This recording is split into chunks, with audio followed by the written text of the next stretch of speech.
The prosecutor said the question is, did Elizabeth Broderick commit murder? The answer, Carrie Wells said, is yes. The fact is, she ambushed them. That's what she did. She snuck in on them. And before they had a chance to say anything, before they had a chance to do anything to protect themselves, she blew them away.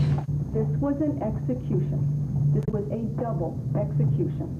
Wells said Elizabeth's pulling the phone out of the wall after she shot Dan and Linda showed clear intent. And why does she do that?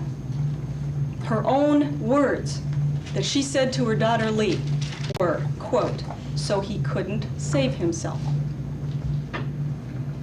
That act is about as cold and deliberate and intentional as they come.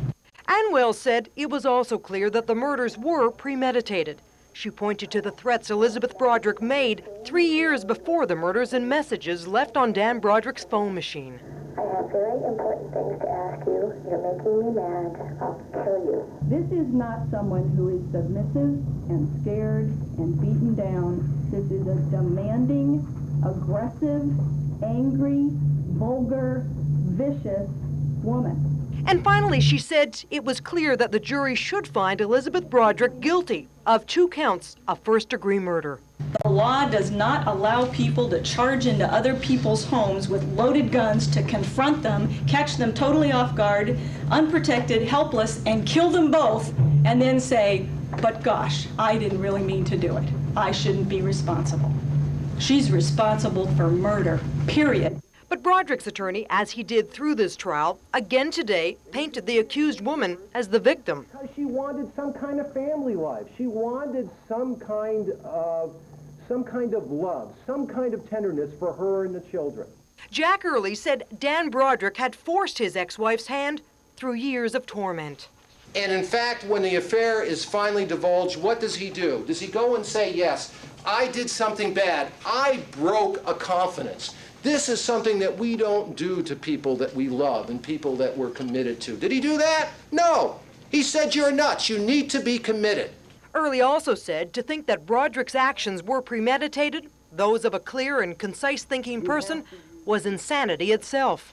What she did, how she did it, what she followed with, the feelings and the emotions that were around, is that the emotions of a rational person premeditating and deliberating, making deliberate choices? Both sides now having been heard for one last time, the jury is expected to start deliberating tomorrow. Lorraine Kimmel, News 8, downtown. We are unable to reach a unanimous decision between murder and manslaughter for Dan or Linda Broderick. After 4 days of deliberation, the 6-man, 6-woman jury called it quits.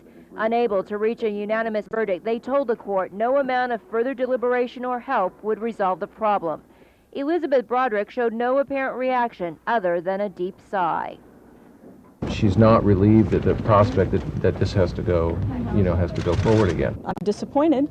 I thought the evidence supported a verdict and was hoping for a verdict, so I'm disappointed. Broderick had been accused of first-degree murder in the shooting deaths of her ex-husband Daniel and his new wife Linda last November. But it appeared that the jury couldn't decide whether it was murder or manslaughter.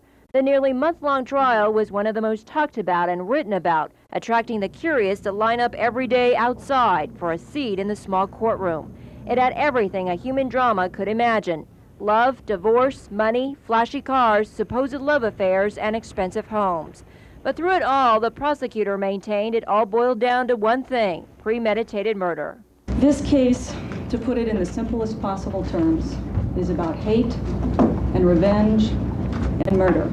But the defense argued that Elizabeth Broderick suffered mental abuse and torture during a 4-year divorce battle with Daniel, that she was cheated out of her fair share of his 7-figure annual income and custody of their children.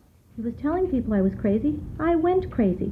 I was like this, and you see pictures of me like this, like I'm some kind of an electrified crazy person. And although she admits to the shootings, she never gave the court a clear picture of what really happened November 5th. I went into the room to talk to them or to wake them up or something, and they moved and I moved and it was over. I remember the real loud noise. time. Both sides admit retrying the case will be tough, including finding another impartial jury to hear it.